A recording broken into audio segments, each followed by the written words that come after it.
The Blessed and the Damned. Copyright C 2021. By John LARS ZWERENZ. Preface. I have decided to publish this final volume of my verse in this life freely and without any cost to its readers, students, young people, all others, poetry lovers, and the like. You all have plenty enough to pay for in this world.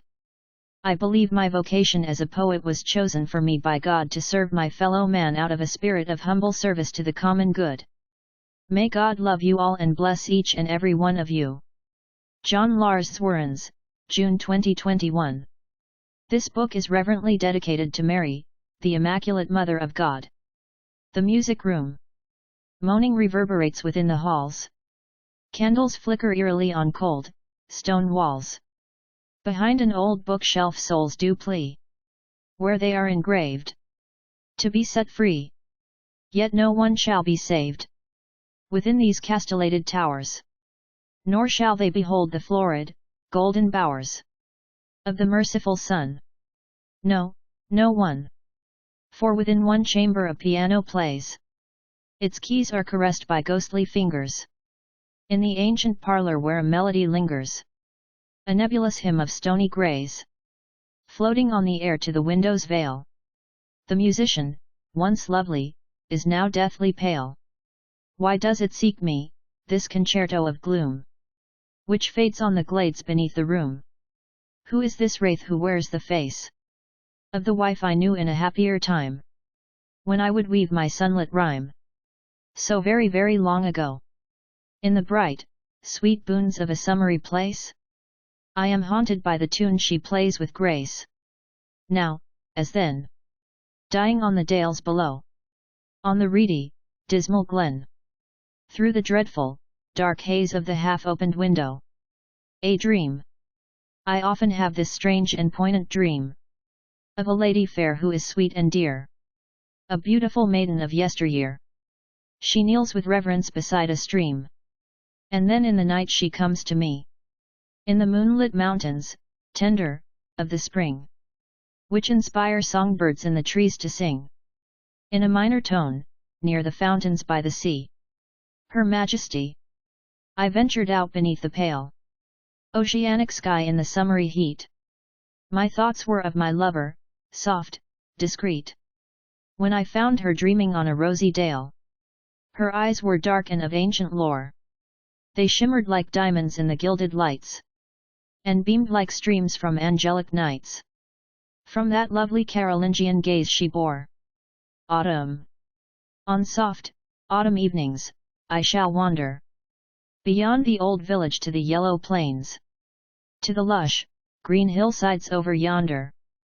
I shall drink from paradise mystic rains, and when the moonlight glitters on the trees, I shall pray to Mary upon the grass, there by her shrine, seen only by the breeze, as clouds in the sunset serenely pass. Sorrow! How I did grieve when my lover did leave. Why? She did not say. She faded into the nebulous mist of our final, shaded, silhouetted tryst. One cold and wintry, December day, beneath a lantern aglow, I watched her go into the dusky grey, walking away on the still and ivory moonlit snow. Now I weep, not knowing why. A tear does always grace my eye. The wind keeps blowing, low and high. Of all of life's sorrow, the worst is to die to the joys of yesterday, now and tomorrow, never knowing why. My heart has all this sorrow. December. In a hushed lament, in December I go, beneath bare boughs in the wild air, which swirls in torrents, everywhere, as I wander like a wayward leaf in the snow. Meanwhile the wind weeps dolefully in the languid dusk of the winter chill, forming ivory wreaths on the pearl-white hill, speaking your name, to torture me. To a fair brunette I ventured out in the dew at dawn, to the florid countryside, walking on an emerald lawn, dreaming of a youthful bride. There brooks of blue, lit by the sun, ran flowing through gardens and glades. One by one, In the scented boon of amaranthine shades, I discovered at noon, and did behold forested promenades, and gilded glades of splendid gold. Then I came upon a marble square, where a princess roved, with sable hair. She was dressed in an ancient, lovely style. There were rhapsodies in her diamond eyes, and moonbeams in her silver smile. Then the rays of the amber sunlight ascended with a redolent breeze, as our impassioned sighs reached their flowery height, in the canticles of the turquoise skies, in the sacred cello of our ecstasies. Her chamber, the grasses swayed, not far from the sea, as a piano played, mysteriously, in a maiden's lonely Victorian room. A mist did settle amid the gloom, in the cryptic bower, devoid of any flower, beneath her purple, curtained window. Then, massive, high and low, a baleful fog did slowly caress her castle's grey and teeming wall, and in a profound and dark distress, the fair maiden paced down the long hall. She was clad in a long, white, glittering dress, with hanging, patrician, ruffled sleeves, where Orphic voices the wind bequeaths, in shades and shadows of the barren wood. Amber, fallen leaves formed round, deathly wreaths, beneath dead boughs where the linden trees stood. She wept against the old, stone wall, for her long-lost lover. There in the hall, where a demon leers, where cold and unlit chandeliers speaks of only death when dead stars hover. Then suddenly she heard the tune in her cell. It sailed like a ghost, a melodic, dreary host, casting upon her a dreadful spell. As it filled the slender corridor, it instilled in her a terror she never knew before. And the nascent night arose, outside of all time, and the stars that were dead howled behind the clouds with grief and dread. Then the dusk did close, yet the moon did shine upon the figure in her haunted room, who played that grisly, malevolent air, which brought horror to her heart, and to her soul complete despair. For she beheld a man who from life did depart, a wraith her eyes could only abhor, her long-lost lover, alive once more. Then he spoke as his gaze renewed his spell, and the pale half-moon, arriving too soon, enlightened his face as an angelus did knell. End quote. Welcome my dear, to the nethermost hell. End quote. The grave. In the clouded, dusky afternoon, as you hear the clang of a swaying bell, the rising ring of its dreadful knell ascends to the dreary, lifeless moon, as cryptic winds through dead boughs pass. Below one tombstone's familiar name, another soul the demons claim, beneath grim reeds and yellow grass. And when dawn arrives with miasmic dew upon the wanton meadow and its horrid grave, a being there moans, too late to save, none other than the likes of you. Damnation! In the still, sanguine peak of an autumn sunset, when russet and meek wilting reeds are wet, cold, silver stars of the nascent night gleam upon the graves, like the glitter of billowy, cryptic waves. Now and then, here and there, black bats dart in the thick, dead air, with their burial shrouds gleaming bright. Phantoms depart from their caskets in the night, assembling in a misty mass. They pace upon the amber grass, passing beneath the decaying oak trees, its dead and cryptic barren boughs, in the cradle of the haunting breeze. Out of sight, delivered from their purgative plight, at this time which God allows, yet one dark being was left behind, despairing in his tortured mind over dire crimes which he committed. The bats around him cursed as they flitted, and in an insatiable, feral, horrid state of infernal gluttony, where it is far too late, where Satan swallows damned men whole, where one cannot escape the fiery sea, those ghosts threw into the deepest hell, as the devil's laughing bells did knell. One wicked, hopeless, empty soul, none other than the likes of me. One winter's eve, she passes through a courtyard's gate, amid a throng of crimson shades, shrouded in her mysterious state, pacing upon the barren glades, and every stone on which she does tread, beneath the solitary moon, wintry and round, emits beneath her vacant gazes a dreamy sort of silent sound. For in the eye of my mind she still amazes, with a loathsome and fearful, fiery dread, and my heart she emblazes, although she is dead. The conversation, dews on wilted petals, ephemeral hopes which die, wrap around frozen trees, as white, thorny briars, in the miasmic air. In the moonlit square, a fountain, forgotten, does lament and cry, and starlessly expires. Next to the dreadful, solitary park, a breeze blows forsaken, ominous and dark, consuming the night, and its prescient fires.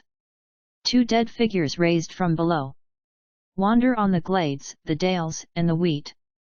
One wraith asks the other in the still of the snow, "Does your heart still beat?" "To my heart's beating? No." They walked among reeds and grasses that were dead, and they passed as ghastly spouses, no longer entwined, as their forms were cloaked by mists, nebulous, unkind. And the night alone heard the words they said, "I will show you." When the nascent moon descends over the old stone towers of your castle on the hillside, beyond the emerald glades a breeze carries the hymn of your name as it softly serenades the stream that rushes by me where I stand among the bowers. I will grant you roses from the sea and its scarlet bays, and as a lover's fragrant, eternal souvenir, their perfumes shall embrace you, my only love, my dear, and heaven I will show you, in timeless, mystic ways. An English pub. A rosy-faced charwoman knelt down to scrub, as I walked into a seaside, ancient, English pub, where sailors sat around mahogany tables, drinking brownish ale, and telling Saxon fables. The scent of mignonette mixed with thyme descended from holly and mistletoe. As I reclined in a booth weaving my rimmy, I dreamt of a square where a stream did flow, and in the beer scented thick of the drunken din, I saw a princess with flowers in her hand kneel beside a shrine, as sunlight graced the land. And lo and behold, that same sun shone in, and touched the sailors' heads and hearts, with Mary's love and Cupid's darts. The tree, one lone tree in the corner of the graveyard, seemed in the deep, pale, solemn night, not to share in nature's natural light. Its bark was black, forbidding and hard. Its barren boughs wavered in the wind which grieves, silently, thick, morose and dour. And for some, the dreaded, solemn witch's hour had come, arriving like a ghost in its dark, dead leaves. And then without warning, that hour with its tree swallowed me whole, into a base of rotten wood.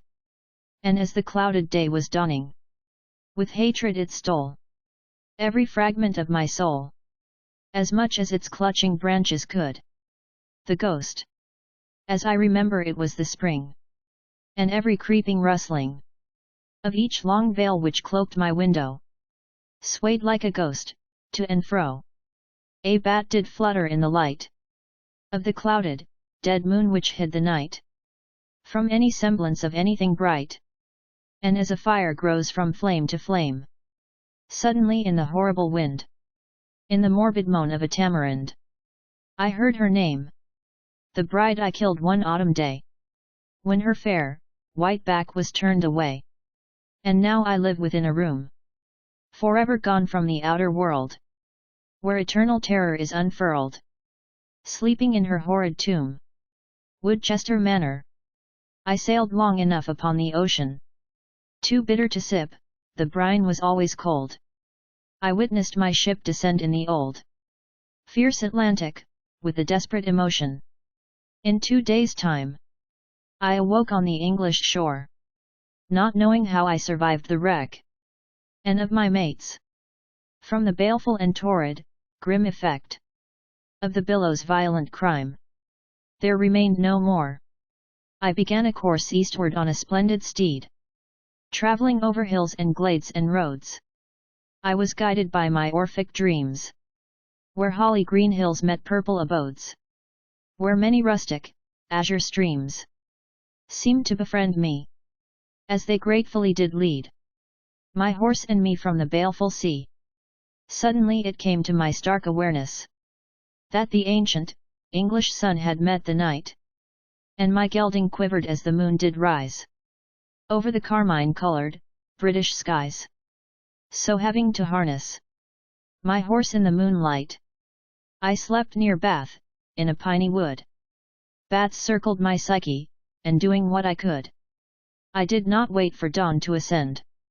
So beside a mound where the grasses did bend, beneath the firmament, flushed with every cloud, I soon found myself near the town of Shroud, in a place called Staple Hill. I ventured forth, over lush, emerald glades of the daffodil, and going further north, I approached a Gothic manor, massive and old, where no lights were to be seen in its many windows, where no breezes stirred its ponds, where no water flows, and I heard in that darkness only the din of the moaning, wintry cold, which appeared to have an eternal hold on the gruesome loneliness which I could see lied within. No warmth was to be had in the forest outside. So tying up my steed, I approached the main gate of the ancient mansion, where the sun, too late, no longer shone there, where a tangible mystery did indeed reside. My footsteps rang heavily on the grey marble floor, as I passed over the threshold beyond the old, oak door. The foyer was vast, and after so many years, only the past claimed all my fears, and all of those souls whom I loved and love still beset me with a nebulous thrill, like a throng of ghosts, unseen, but there, phantom-like hosts, seemed to move through the air, descending down a staircase where dreadful candles upheld by no hand resembled Satan's contraband, and finally reaching the upper floor, I noticed the plaster upon the walls bled like spirits damned in the halls. Then I slowly opened a solitary door, and within that chamber in terror I did see the woman that once did marry me, and in my horror knowing that she was dead, I heard her speak in my state of dread. End quote. Mark me well. You have indeed entered hell. End quote. And the night alone heard the words she said. One night in December I proposed to my fair, dear love, who held my hand in a silent glade, by the sea and sand, although her soul was of one that was closed. End quote. Begone. End quote, was my maiden's hushed reply, as a red moon rose above the dale. Her mood was livid and her countenance was pale, such as people look who are about to die. Her bosoms did burn beneath her dress, as a thirsty vampire in the making, but they never gave off a pleasant scent. When my soul was in distress, and my heart was aching, and so she walked into the chill of the dark, where the wintry reeds were tall and the grasses were bent, into the breeze where a haunting tremolo sailed through the aspen tress, where a lark witnessed her death, her final breath, taken in the horrid snow. Alone, I cannot express my loneliness, my sadness, which does never sleep. I cannot cry. I wish I could weep. I try and try, but no. The fog by the bog, it wavers high and low. The deep, dour sky, starless, lifeless, and utterly black, has fallen like a stone upon my naked back, as the wind howls like a baleful hawk in my isolated zone. I cannot think, I cannot talk. I simply walk. I walk alone. Ophelia. In the still of her bedroom, candles on her mantles glow. They quiver and gleam, as a demon does dream, in the fog near the sheets, which cover her window, and on the terrace where she meets the solitary moon. The nascent night arrives too soon, with gloomy clouds traversing the firmament, like burial shrouds. All death is permanent. A hopeless sinner moans and dies, and is banned as he crosses the despairing skies. In silence over the wintry dales, where the last of the sunlight perishes and pales, and in Ophelia's lifeless, stony grey eyes, there dwells no sadness, no sobs, no cries, as she retreats into her chamber of mortal sin. A wanton madness wanders through the rattling din of her vacant soul, unchaste, unwhole, as a baleful breeze sails through her hallway as a dark disease. For evil reigns whenever it allows the laughs in her head, for her husband lies dead, damned in a lake of scarlet red, where he lies stabbed twice in a bath of fleas, outside below the boughs of satanic, black, and leafless trees. Death. Shall I taste the soil of death, when the bark is lifted from the shell of my canoe? For after I exhale my final breath, I must offer up all that was gifted prior to rising into a state I never knew. Shall I swallow with my mouth that unhallowed earth, falling quickly south, departing from the finite root which began at birth, before my soul shall be cast out into that realm of terrible doubt? Or if, by Christ, may he choose to spare me from that awful union with the mire, be it with ice or be it with fire, not to be condemned to my requiem's attire, to the baleful, endless, briny sea. And if it be so, I shall escape from that fate, before it be too late, never to go into my rest. It will only be so at Our Lady's bequest. Yes, it will surely be due to the Virgin Mary's merciful desire to raise me into the blissful blue, while cheating a hell so black and dire. The Park. One cold and forsaken February night, if my tortured mind remembers right, in the thick, morose, and isolated dark, in one accursed corner of a dreadful, dreary park, more horrible to conceive and see than any spectre from a terrible dream, a demon named Satan smiled in a moonbeam beneath the bare boughs of a solitary aspen tree, and no one being other than me witnessed that spectre there where he stood. In an ecstasy of fear, I attempted to flee from that baleful and black, cryptic wood. But that fallen angel, the evil one, followed my steps with a gluttonous glee. Above the mountains of the park, below the firmament sea, beneath the dead sun, through a wild throng of fallen leaves, over a frozen, sickly pond, surrounded by grasses where a gale still grieves, alone into the aura of a baleful beyond, my spirit moaned and lamentfully did depart into heaven's righteous hell, where Satan's wrathful, binding spell, grasping, instilled within my empty, sullen heart a deep and profound, eternal despair. For his terrible touch, his clutch, it killed my soul in that grim and horrid realm, with Satan at the grisly helm, the spirit of the air. 2. Beneath shaded boughs, a lifeless maze, among several thin and solitary lanes of moss-covered benches near the displays of corpses alive beneath the skies which died, spoke of perdition in malevolent ways. Then, in an instant, I began to know pains, as the ground beneath me opened wide, a reedy, mystical door, which in all of my existence I never saw before. And at Beelzebub's insistence, with sharp, grasping fingers, I was taken under the grassy floor. Now only my name does forever echo, carried in the nebulous, wanton breeze. sobbing as it lingers, wailing to and fro, over the tombs, the sepulchres, the death rooms, clothed with miasmic rats and fleas. For that demon brought me far below any hope of attaining life's banished chance.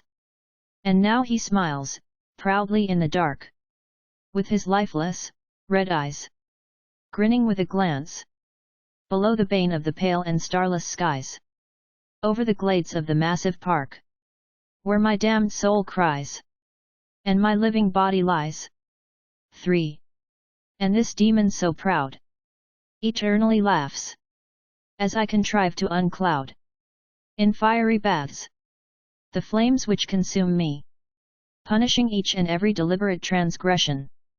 In despair I make a futile confession, in an astonishing, stark, and blackened sea, of hopeless, despairing, infernal dins, which emanate like blood from my many sanguine, mortal sins. I am steeped in scorching, burning ice. Abysmal company now forever I keep, as I gnash my teeth and pitifully weep, praying this nightmare will come to pass. But alas! It is far too late to escape the never-ending price, and my soul burns whole below the snow-covered grass. Meanwhile, up comes the moon, the park lights up the mist which clings to the bark. Among the many demons, dreaming in the dark, the wood, in the vast, haunted wood, beside the sea, the wind, it sobs dolefully. My heart, it throbs in agony. On the grass-clad plain of the dusky lit knoll, a death bell begins to drearily toll, near the foot of a hill, where I have come to die, and do what I will.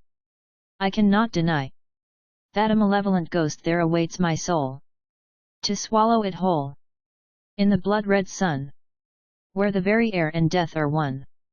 Beneath the cruel and cryptic sky, a nostalgic reverie, the scented boughs did sing and sway, like gems upon a ring one wintry day. In a wooded grove of holly green, two ghosts there rove through tall reeds unseen.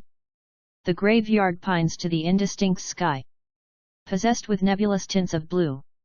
Its dead souls claim to hate or to love you, as silver stars ascend to lament and cry. Yet one spirit beheld the essence of you. He weeps in the darkness suspended in rue, recalling bright days when your fair eyes did shine, like ethereal spells of white, wondrous wine. And the two lovers walked among the tombs in the grass, as the cold moon ascended along with the winds, weaving through every boxwood, the oaks, and tamarinds. Its haunting light did eventually pass, as the breezes wavered high and low. And some say these wraiths have been seen to come and go, when the December sunset descends and bleeds, passing in the mists, on the slender, dead reeds. The haunted castle I shall tread amid tall trees, upon soft grass, beyond bright meads, in breezes which pass through throngs of daisies, weaved with grace. On fall afternoons, with the sailor's pace, I shall not ponder or pause to think, but without any cares, on a trail, walking slow, in the boons of a carefree, reedy bliss. In a gilded wood I shall happily go, through redolent roses, carmine, and pink. I search for a duchess whom I long to kiss, for I have seen your black mane in the autumnal rain, in the tower of a castle, clad with ivy and stone, possessing a heart the same as my own, living for love and bereft of all pain. Your somnolent airs glide to the autumnal curtain, the veil which introduces the perfumes of your florid bower, which climb your castle's wall in the still of a solemn hour, makes your dear heart tremble, for your dreams are certain of the approaching balm of your troubadour's kiss. And more than merely this, your melancholic melodies tap like tears upon the panes, and outside upon the misty lanes, where one can live devoid of pains, you can feel your lover's touch in your heart which sighs. Your ardor ascends to heaven, above the blue, French skies, where the love in the waters of his chivalric gaze falls into the pools of your dark, brown eyes, as tranquil, foaming, wistful bays. And when soft breezes sail over your castle's towers, in perfumed stills of monastic hours, I see you approach the forest beyond, the marble square and the azure pond. Your face is pale, and your spirit is dead, and hardly can your words be said. Although they speak of eternal love, they pierce not the sky which weeps from above. Yet your eyes resemble paradise. As winter approaches with its pearl-white snow, I have seen you gaze at me more than twice, dreaming of heaven, your braids in a bow. Midnight. I once ventured north, beyond my stay at Harvard Yard, far north of Boston, in a carriage warm with a leather hide. Snow descended beyond the black curtains outside, and the forested roads became white and hard. For 3 lonely days and nights, riding through New Hampshire's woods and glens, I witnessed no welcoming inns nor lights, nor happy boughs nor sunlit gardens. Only darkness fell in long silhouettes which lined the rustic lanes. Amid grim, purple shades of many dead trees, a cry was heard, carried on a moaning breeze, and ghosts became visible, writhing in their eternal pains. Farm dogs in the distance began to howl and weep. Bats began to assemble beneath branches which shook, casting my coach in a throng of snow beside a frozen brook. And grisly wanton spirits left the crypts they keep. Suddenly midnight fell upon the plains. Witches were seen to walk in the forest among the glades. Blackness engulfed my carriage in the poisoned shades, as I entered upon a realm of pains. The last thing my mind can clearly recall is my body waking on the snow-clad grass. My coach was gone, and the moon did pass, and my face is one of a dead man's pall. Tombs. The death houses gleam like dimly hued stains, as the summer sun rises through the barren linden trees, illuminating the varied colored panes, where the cobwebbed, morning light, at one with the matin breeze, exhales the dust over slabs of stone, which sleeps with the empty-eyed skulls, signifying what it means to be utterly alone. A requiem. A discordant tune, mellifluous and melancholic, rises to the sullen moon, and the vitriolic, sudden night, blossoms over the graveyard's height, receiving every soul that is lost. There the briars in the breezes are gently tossed, and the barren, haunted boughs sway ominously in every torrid myrtle tree, as a solemn requiem can be heard in the dark, within the vast and loathsome park. The stranger.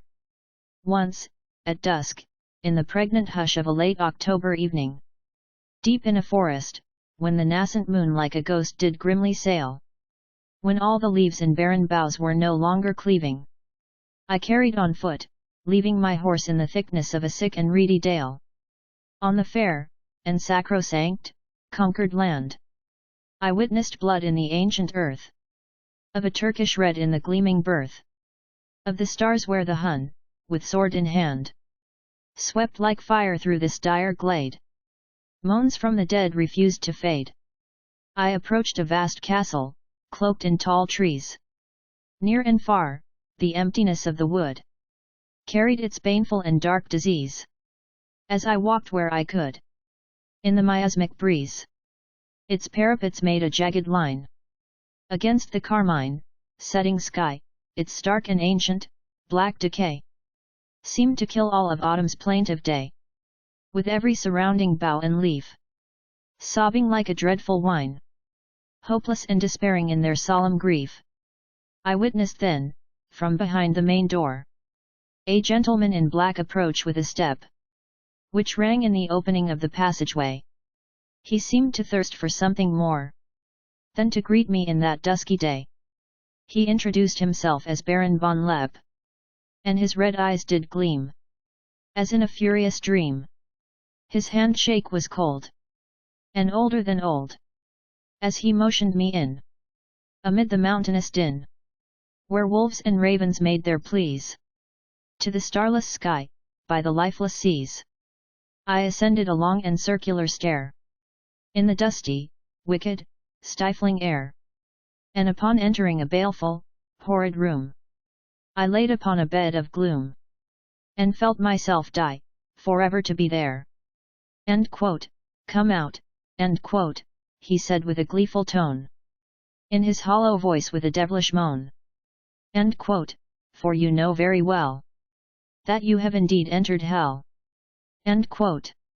And I saw a fire ascend into the air, and a chain with a stone, and only the night alone was a witness to my stark and eternal despair. The sea, the roseless gardens and their old, iron fence, are open for my little, wandering stroll. I shall dream of death upon a path of stone, as the passing hours of the old clock toll.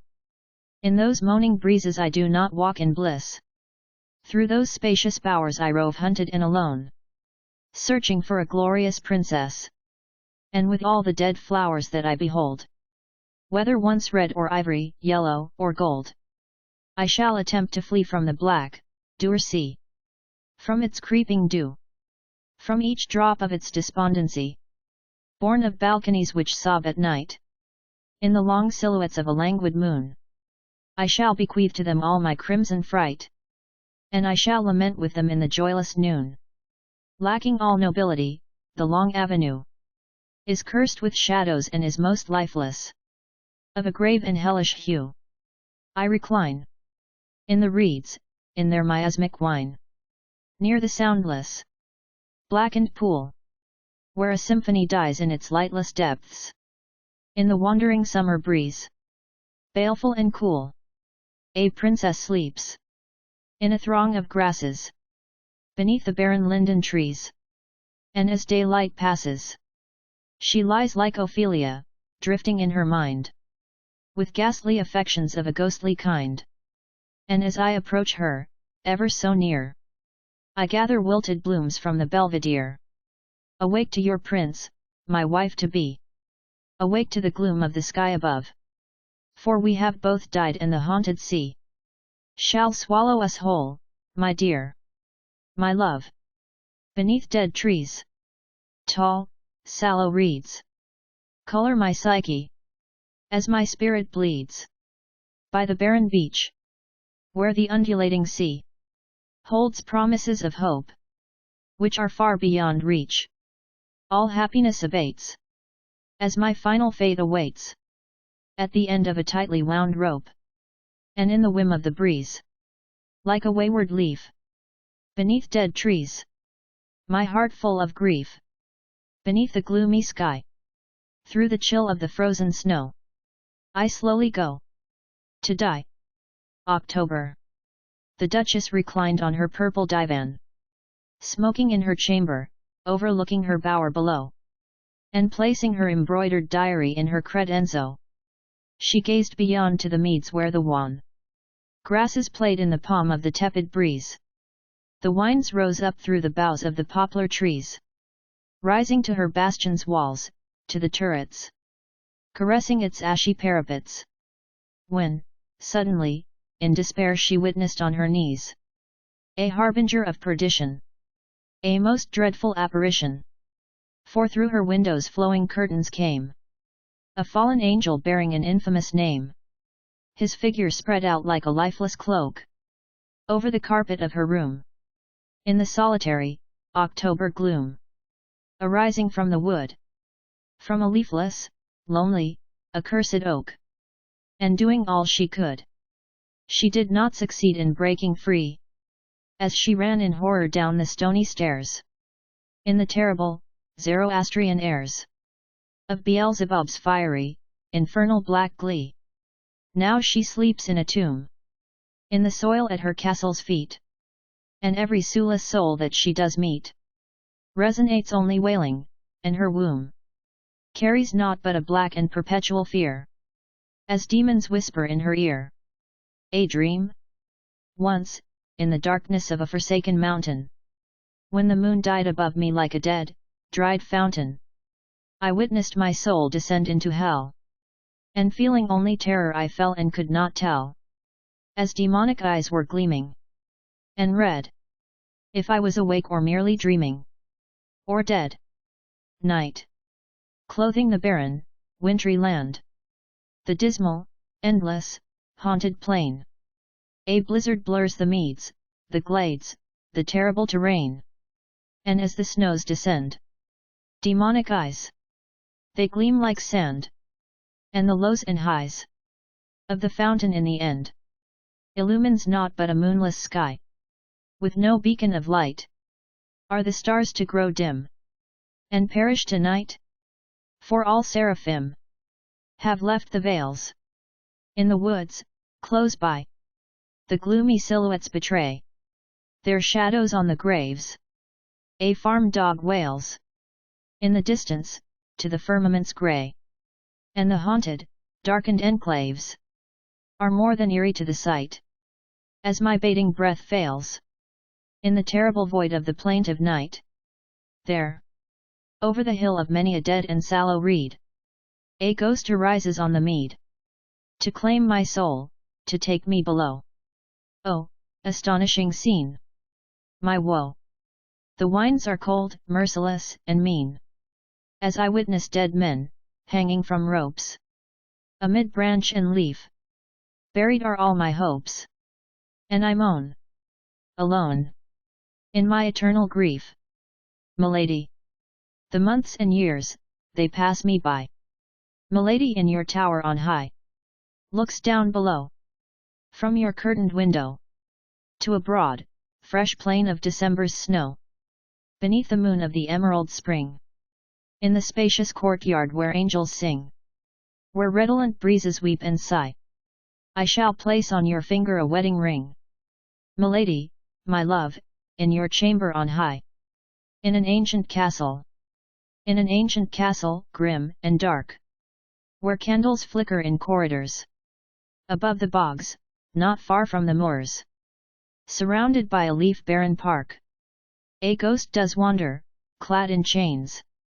She is a prisoner there, and in despair, she voices her falsely spoken claims, that she was an innocent soul, who never did stray from the holy and pious righteous way. Yet perdition has swallowed her spirit whole, casting her within the cold, stony walls, for all the dreary nights and days. Now the moon rises, and gilds the halls, uncovering her disguises, revealing this woman in the dress she wore long, long ago, in summery, golden, patrician balls. This dreary dress marks baleful decrees, now transformed into her burial shroud, where banished felicities are not allowed, and the bitter breezes blow into her hair and down her nape, into the open, wavering, miasmic gape of her dead and darkly curtained window, carrying neither hymns nor light. In the ancient castle, in its eternal night. Autumn. The autumn leaves are falling from each and every moonlit bough. Oh, how little time does time allow for us to reach our calling. The diamond stars are silently keeping their ancient course over reedy dales, as the sunlight, grieving, slowly pales. The swollen streams which flow are weeping. Yet sorrow is a precious gem. It fortifies our fragile being, transforming blindness into seeing. For all sad souls, for all of them. For surely secret pains do cure our weak humanity by making pure our pining hearts which rebel and complain, while God is drying all the rain. Death. I came and went as me did please, amid the flowers, in the light of the spring, roving through fields with a careless ease, to a courtyard fair, where I did sing, in the summer's heat or in the winter's face. I came and went as one might grace a regal wedding, or a gilded ball. I danced in the haze of a waterfall. Yet now the wind is my only brother. Its egregious chill is the one thing I know. As a throng of rice is thrown for another, into the somnolent grave I go. Death, why do you seek me, when I have never thought of you? Why should you engross me so completely, that me must say adieu, adieu? Heaven! Now that I have wandered through the darkest of hells, where the cheer of sunny wedding bells could never be heard to happily knell, It is time to speak of paradise, it is time to speak of heaven well. God's beatific blisses of canticles. It is of a sublime and golden sea. Of victorious love, for you and for me. For our Maker of miracles. Who is and who will forever be. Christ, the King of peace. The Lamb of downy, radiant fleece. Forever a son of rhapsody. His beloved Father is of the wondrous reign, which graces cathedrals and spires of joy. There all tears are dead, and naught is of pain.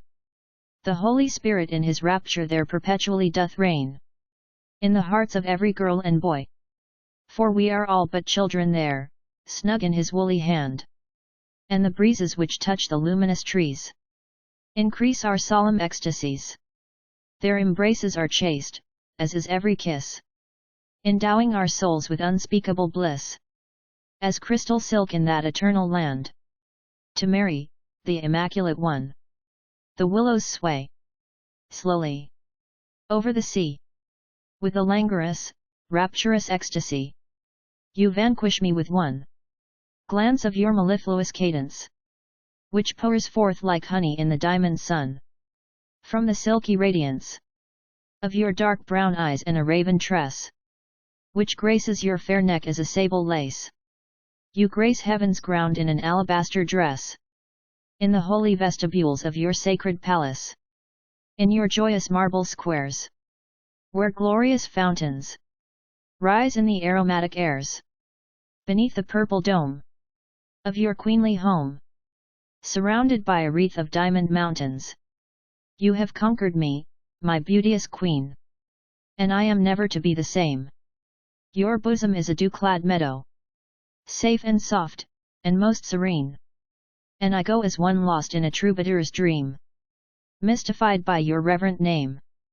Beside a descending, turquoise stream. The radiant perfumes of your pearl-white hands are sweeter than all Elysian lands. And your loving bands are more exalted to serve as a slave in eternity than it would ever be to rule over all of the world's kingdoms, its regimes, the plains, the sea. And so I go with hymns of thee, rejoicing deep within my heart, ferrying to your home, with boundless bliss and felicity, never more to roam, like a wanton, mad sailor on the wild brine. Your kiss is of an immaculate, thrilling, sanctified wine, and your look is of a statue's gaze, solemnly bewitching, of a royal, regal woman's wondrous ways, who walks as a goddess, beneath the lindens and the birch, in the splendors of the cloisters, in the courts by the cathedrals, in the fragrant, glorious umbrage of your eternal, triumphant, Catholic Church, where all of your crystal citadels are of a lover's tender reign.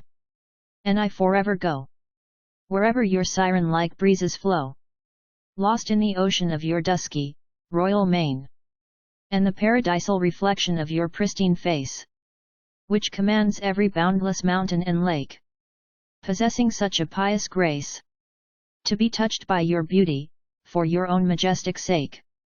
And the willows sway slowly over the sea, with a languorous, rapturous ecstasy. The kingdom belongs to those who are hungry and in pain, to those who walk in gloom, beneath the cold of the dreary moon, to those who sleep on a nameless lane, chilled and unclothed, to those who weep, to those who faithfully keep the ways of him who is now our true betrothed. Heaven is for you. Beyond the radiant firmament of lavenders, jades, of a diamond hue, Paradise dwells. Above the ephemeral, transient hells of this vale of exile, of incessant rue, Christ the King calls out for you. The bridegroom of eternity created mankind to forever espouse him to his Father's hands, where there is no room for thoughts unkind, only a happy heart married to a felicitous mind. In those ineffable lights, in those promised lands, he wants you to live beneath the purple dome, where the Virgin rejoices in her bejeweled, eternal home. All ye who read this, love Almighty God. He who fashioned bread from stone. Love your God. Our God. Alone. A carriage ride. On a moss-covered bridge, made of ivy-clad stone. Our regal carriage passes slowly by. As hand in hand, we ride alone. Through the soft silhouettes of the emerald park. Your gaze instills within my heart a sigh. For your eyes are lovely, deep and dark. On the flesh of your lips, a symphony plays, it is perfumed and pure, and seems to sing. Gleaming in a boon of true felicity. Which flows like a brook, mystic, of the spring. And while your kiss makes us one, the solemn, silver sea rolls far outside our window, beyond the greenery. Poetry. First and foremost choose a song that is bright. Let your rhyme be scented like a brook in the spring. When mountains glow, when courtyards sing. When the strains of fountains sob at night. Let your lines be of the wavering rose. Let your each syllable sweetly disclose a petal dew-kissed, of that morning flower. Married with vines, on a wall of stone. Let your stanzas speak of that sacred hour. When you walk with your lover, in the scented shade. Kissing with your eyes alone. By glistening statues, on a marble promenade. The end.